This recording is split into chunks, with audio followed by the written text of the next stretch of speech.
This is Nicole from Eliminated Movement Astrology, here to talk to you today about the upcoming full moon in Aries. Thank you so much for all my new subscribers and everyone who's been watching my videos. It really does mean the world to me because I'm absolutely in love with astrology and I know what it can do and I know how helpful it can be.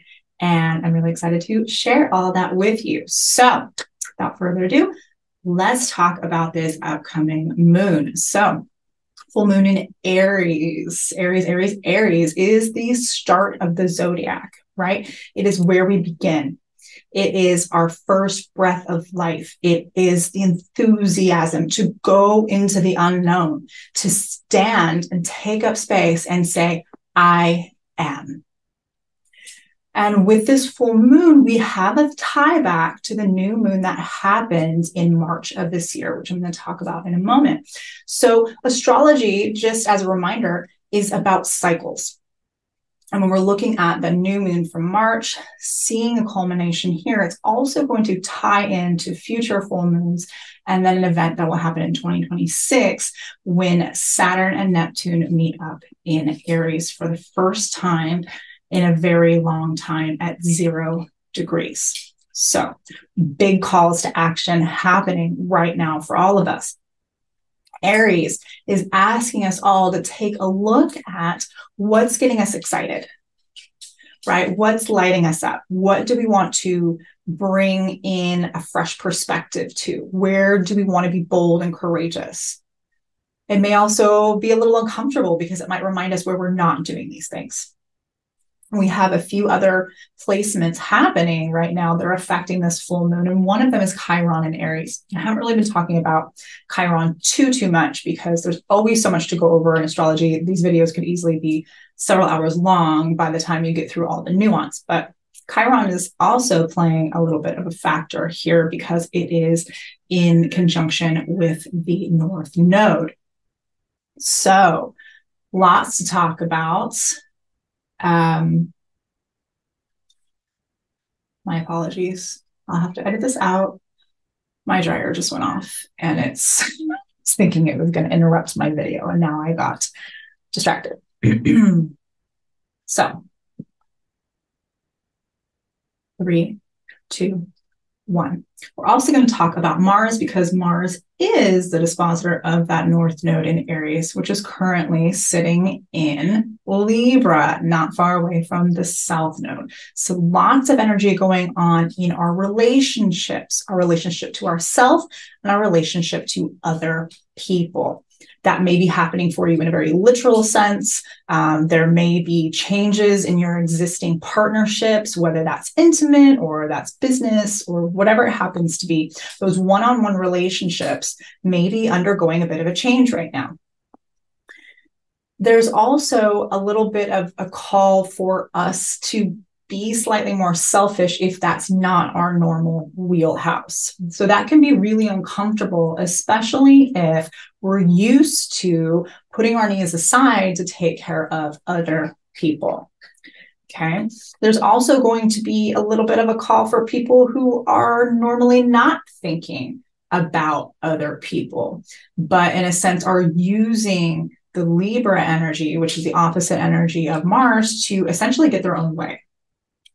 Okay, so there's a lot of rebalancing that's happening right now, and it's super essential to where we are going, both on an individual level and as a collective. So let's take a look at the chart. Let's see what the energy of this full moon actually looks like, and we'll talk from there. All right, so here is the chart for the full moon that's happening on September the 29th, early in the morning at 2:57 a.m. if you happen to live in Pacific Standard Time like I do. If you live in another part of the world, you're going to be experiencing this on September the 28th. So here we've got our chart, and I know there's a lot to take a look at, so I will do my best to go ahead and colorize the chart. We'll use red for Aries, so you can see what I'm talking about when I'm talking, for those of you who are not familiar with what astrology charts look like. So let's start with the sun being in Libra. That's at the bottom left part of the chart here. Sun in Libra at 6 degrees is currently sitting opposite, or will be sitting opposite, I should say, the moon in Aries at 6 degrees. So when you see this type of energy in the chart where the sun and the moon are in opposite places, that's indicating we're in full moon phase, whether it's happening exactly or it's just before or just after the full moon.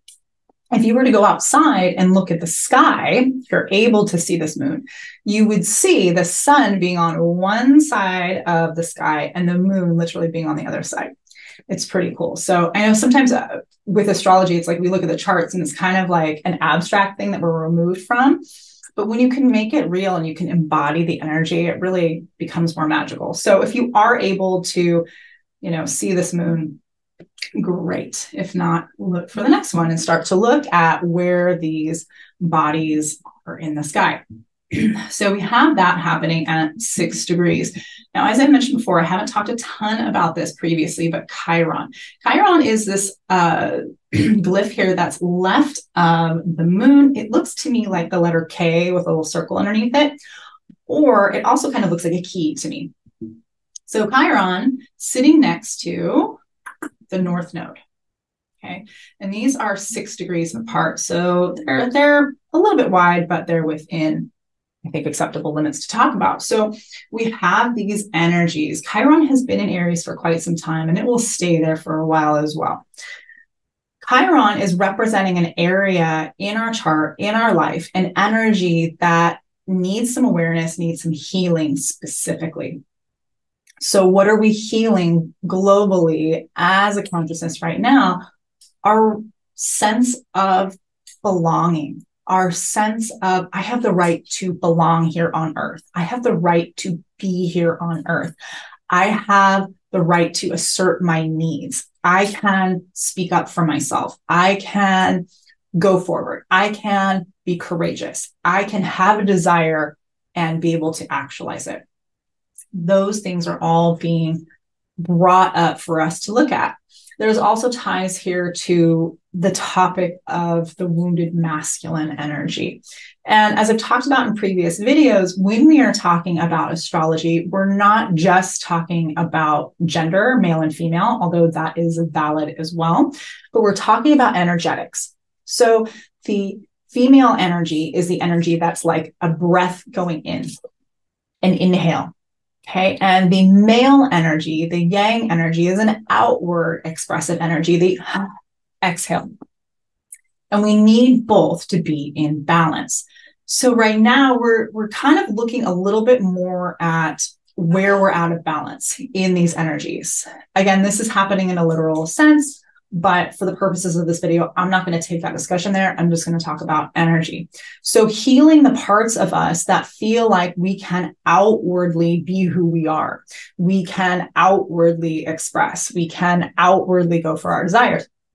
And we're seeing a lot of, I'm going to say it this way, wounding around that. We're seeing a lot of big, emotionally charged conversations. And part of the reason is because Chiron is sitting here. So we hear a lot of things about toxic masculinity, toxic femininity, and all of those kinds of things. They're coming up for examination because they need some healing. They need some examination. So if that's something that's going on for you, where can you take a look at how your energy is expressing itself in an inward and outward sense?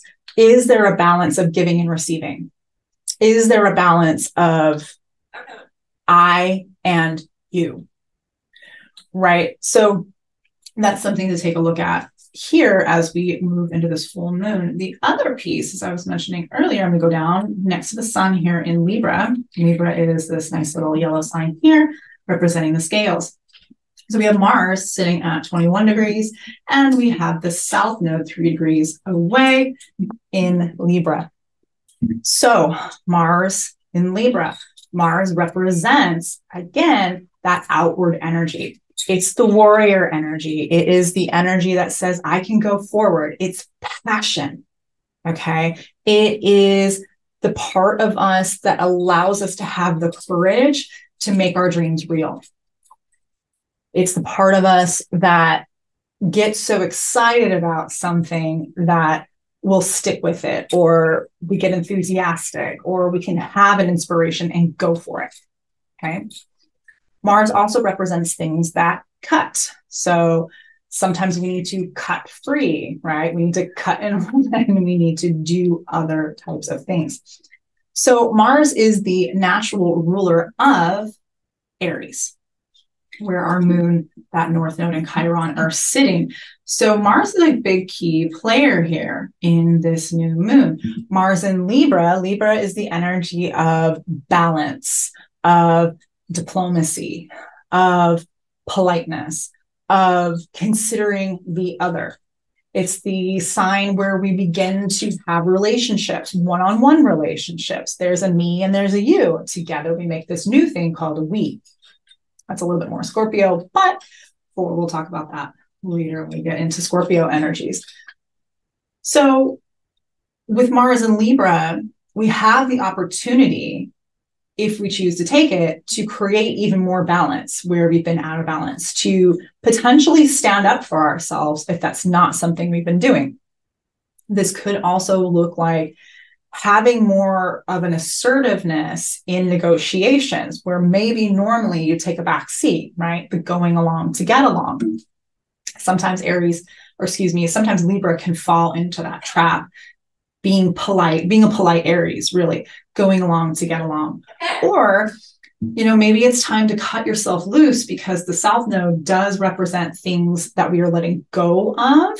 So things in Libra that we need to let go of, maybe things, again, like I mentioned earlier, being a polite Aries and really going along to get your own way, or potentially manipulating a situation, because Libra is very strategic, knowing what other people need, kind of capitalizing on that, misusing that energy to get your own way. So there may be a little bit of a reckoning coming up if that has been something that you yourself are doing, or potentially is being done to you. So all of that going on, lots and lots happening there. We also have to take a look at, because we're talking about the sun being in Libra, Venus. Venus is over on the left side here of the screen, sitting at 22 degrees of Leo currently. So she is no longer retrograde. I know some people had a hard time with that retrograde energy this summer. Changed a lot of how we value ourselves, right? Venus is a feminine energy. It's a magnetic energy. It says, this is what I like. This is what I draw to me. This is what I value. This is what I deem worthy. And that's different for everybody, right? Beauty truly is in the eye of the beholder. In Leo, Leo seeks expressiveness. Leo seeks to be recognized for their special talents and gifts.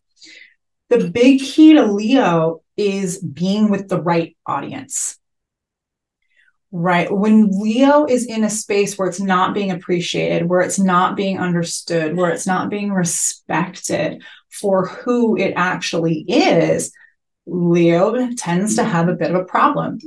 Leo will either turn inward and kind of shut off and try to shut down their big energy, or the opposite will happen. They could get really grouchy or really kind of dramatic, right? That's one thing that Leo can do when it's trying to get attention, when it's trying to get recognition, but it's in the wrong space. So if you think about, we've all done it, right? We've all been in the wrong group, or the wrong job, or the wrong relationship, or whatever, even the wrong line at the grocery store, right? We've been in a place where we are not being appreciated. We are not being seen for who we are. We're not being recognized for who we are. And that can be painful, right? That's a painful lesson to learn, until we kind of realize that, you know what, it's okay. I'm not for everyone, and not everyone's for me. So it's all right. I will seek the right partnerships, the right audiences, the right spaces where I am being genuinely, because Leo is also about genuineness, genuinely appreciated for the whole of my being, not just some mask that I'm wearing. So with Venus spending the summer in Leo, that has been a big journey. And there was a lot of, I think, surprises for people. I think things came up that maybe they didn't expect or maybe didn't see coming, in a sense, because maybe they've gotten away from who they really are. And that can happen too, you know, when we're spending time, especially when we're spending a lot of time in an intimate friendship, an intimate relationship, intimate business, whatever it is, we start to absorb other people, right? And sometimes we can get a little bit lost in that. Sometimes going back to that Aries and Libra, where do I end and you begin? Right? There was a lot of this energy that's been a little bit out of balance. And so this summer, having Venus be in Leo, reminding us that who we are at the core of our being is valuable, that we are worth love, that we are worth all of the things that we truly want for ourselves, and that we can do that for ourselves. As I mentioned in the last video with the equinox, that we need to give those things to ourselves in some way. Often when we're finding that an energy is being withheld from us, like love, for example, there's a space, and it's not usually conscious, but there's a space where we're not loving and appreciating ourselves, where we're not valuing ourselves. And of course, I'll just put this disclaimer out there. This is very, very different from being narcissistic or being like an attention hog or being selfish in a way that hurts other people. That's a different conversation, right? That's not standing in your genuine value. It's actually the opposite. So on this full moon, we have that energy, that beautiful Venus energy in Leo saying, I can be who I am. And that beautiful fire sign, right? That can light spaces up, that needs to, in a sense, burn away things that no longer fit. All this Aries energy, start new things. Venus, get rid of what's not working. South node, right? Because Venus is also ruling that South node. Get rid of what's not working.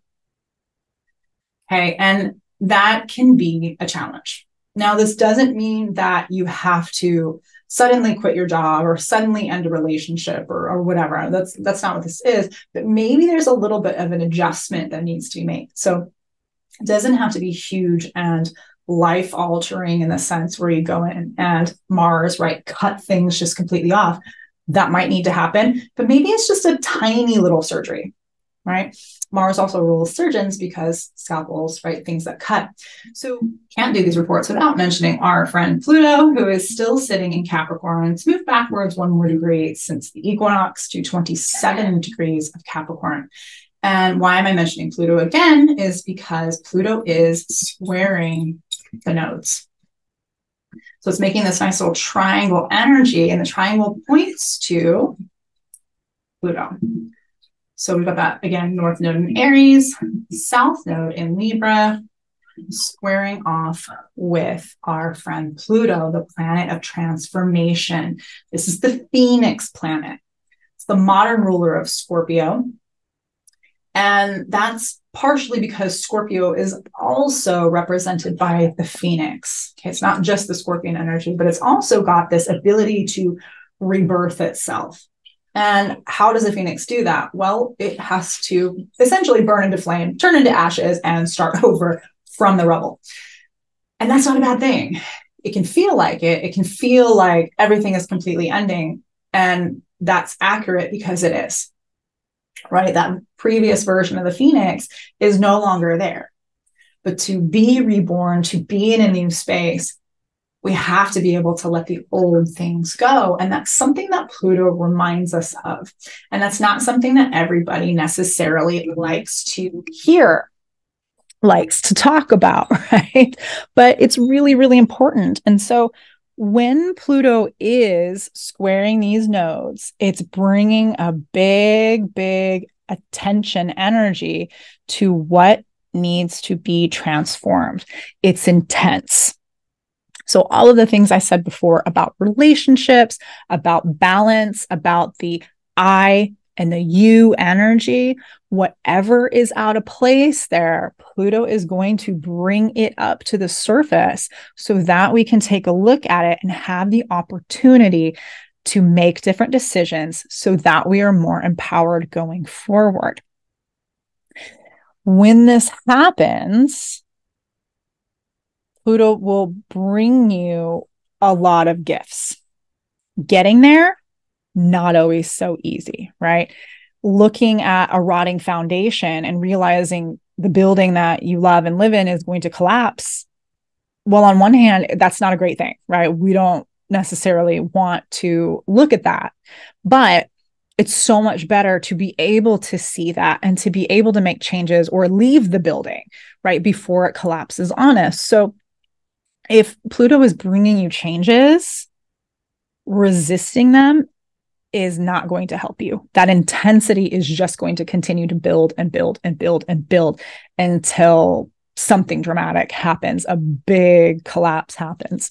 So pay attention to things in your life that are asking for transformation. One.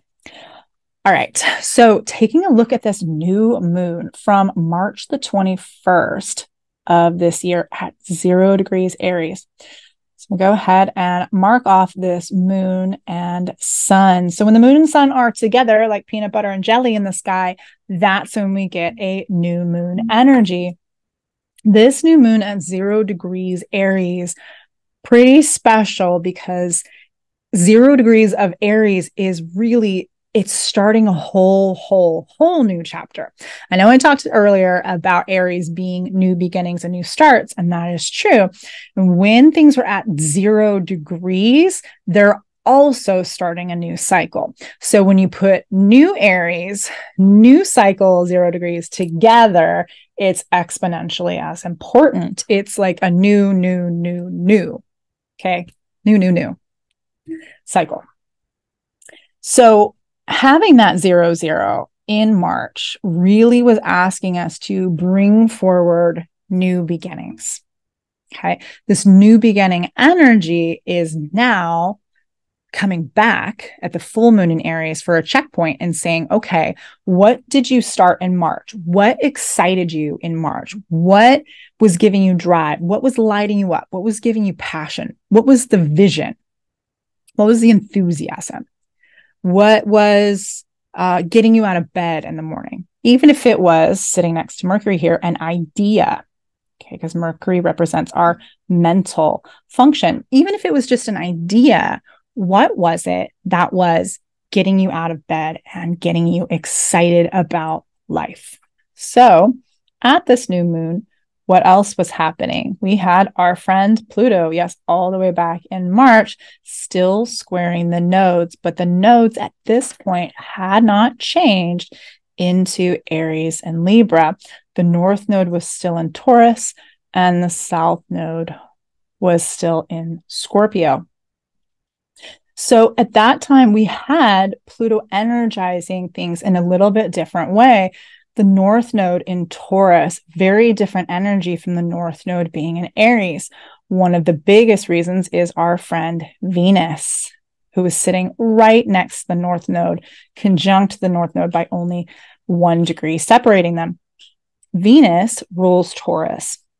So Taurus has a lot to do with resources, right? Value, worth, money, talents, the physical body, all of those kinds of things. And when we're talking about Taurus, we're talking about having them in our space. So Taurus says, what are my resources, right? And looking at the South node being in Scorpio over here on the right side of your screen, Scorpio, as modern ruler, as I mentioned earlier, is Pluto. So that gave even more intensity here to creating change in that area. But the traditional ruler is Mars. So we have back in March, we have a different energy. We have more of an inwardly focused energy, reassessing what is my value? What is my worth? What are my resources? How are those things changing? What do I feel about that now? Because I've got Uranus in Taurus, Uranus breaking us free of things that have been holding us back from really seeing our true value, seeing our true worth. On a world scale, it had to do with money, resources, food, body autonomy, all of those kinds of things. Do you have that for yourself? And there was a lot of internal shifts that were happening in that way. So when we take a look back at the full moon chart, which is happening now, we can see that there is, let me clear that out. There is a story happening, right? With Venus being in Leo again. Where are we? What's our worth? What's our value? But now the story has shifted a little bit more to an outward expression with other people. Where are we in starting new chapters, in starting new journeys, in starting new visions, right? I talked about in other videos, vision, the visionaries, right? We have Pisces here. We've got Saturn and Neptune co-present in Pisces, and that will be happening until 2026. So Pisces dreaming up new ways of being, right? Saturn helping us structure that. All this Aries energy on this full moon, the new moon, these 0-degree conjunctions telling us it is time to do something new. It is time to create a new vision for ourselves, to have an individual awakening, right? Aries is about the individual I am energy. We have got to have these awakenings on an individual level so that we can go forward and create bigger changes on a social level, in a world level, which is going to happen in 2026 when our friends Neptune and Saturn meet up at 0 degrees of Aries for the first time in not even centuries, but millenniums. There we go, pulling up the chart for, yes, 2026. So the Aries new moon, March of this year, the Aries full moon, September this year, tying in all the way to February of 2026, when Saturn and Neptune are meeting up at 0 degrees Aries.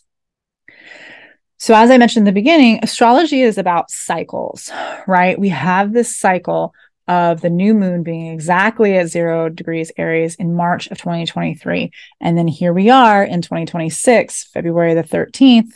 Here we go. Another 0 degree conjunction.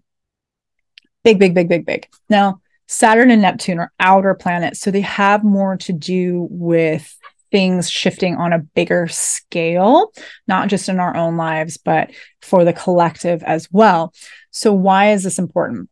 This is important because, as I was just mentioning, we are being asked to awaken on an individual level now, so that when we get to 2026, we are prepared, right? We can do the work, we can build the structures, Saturn of the new vision, Neptune, in a Renaissance way, in a new chapter way, not even a new chapter. That is, I keep saying that, but that is not even containing the fullness of what's about to happen. It's hard to find when this phenomenon last happened, but it was before the Common Era. Most likely it was somewhere between the 9th and 6th centuries, but with all of the calendar changes, it's a little hard to exactly track when this happened, at least for me. So maybe if you guys know of more of an exact date, let me know in the comments. That would be great. I am aware of S.J. Anderson's work here, as well as a few other individuals. And I have scoured the ephemerises until I felt like my eyes were going to bleed looking for when this conjunction happened. So I'll just briefly mention, because this is a much bigger topic that belongs in another video. Saturn and Neptune, yes, they do come together about every 37 years. So that does happen fairly regularly. What is extraordinary about this conjunction coming together is the fact that it's in Aries, the beginning of the zodiac, at 0 degrees, the beginning of the degrees. This is huge. This is not something to sneeze at.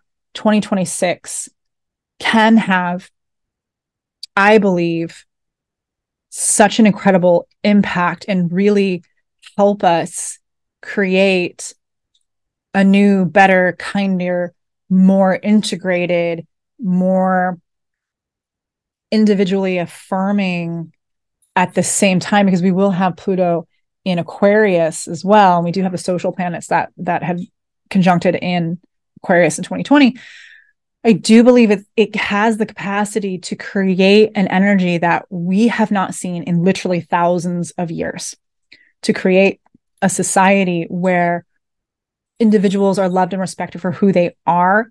And we understand the collective significance that, yes, we are one being, but we are one being in the seeing of all beings. And that everything we do is interconnected with everyone else. And that having all of these boundaries, Saturn, self boundaries, to be able to understand what we are truly good at giving, what we are truly masters at, what we have to share and to give and to teach in a personal, individual way that speaks to our genius, Aquarius, that helps the collective, Aquarius, transform Pluto. So it really begins on an individual level, and it's happening right now. It is happening in 2023. It is happening with this new moon. It is happening with the full moon. So this is such a call to be the best version that you can be. This is a call to really awaken as an individual and to find whatever it is, to define whatever it is that makes you special and why you're here, because you are here on purpose with a purpose. I promise you. And astrology is one of the ways that we can take a look at that and see what that means for you individually. Specifically, it helps you see all the things that you are not, so that the things that you are naturally rise to the surface. It's so easy to see when you realize all the ways in which you were conditioned to believe and to think and to speak and to be, that is so disingenuous to who you really are.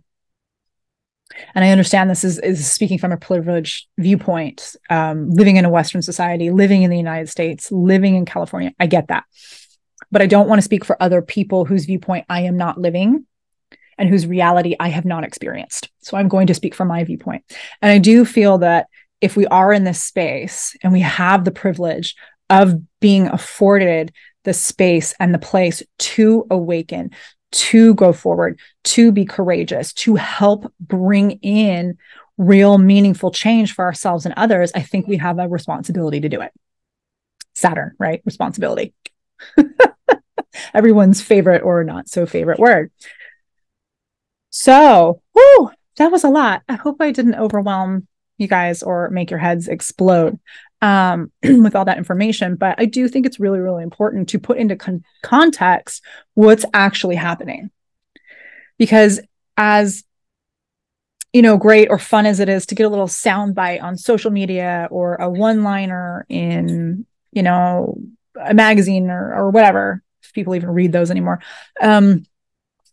it really doesn't do justice the fullness of what's happening, right? It really takes time to explain the nuances of all of the things that are going on so that you can make a fully informed decision.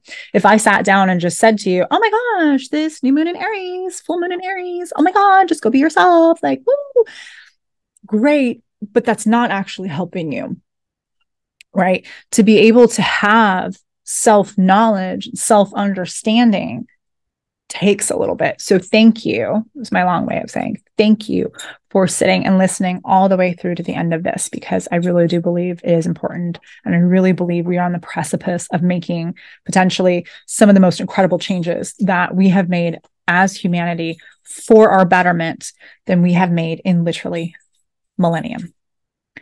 So without taking up any more of your time, like and subscribe below, comment, let me know what you think. Let me know if you have any questions. I do read the comments and I will answer them as long as they are not something that is inappropriate or too personal.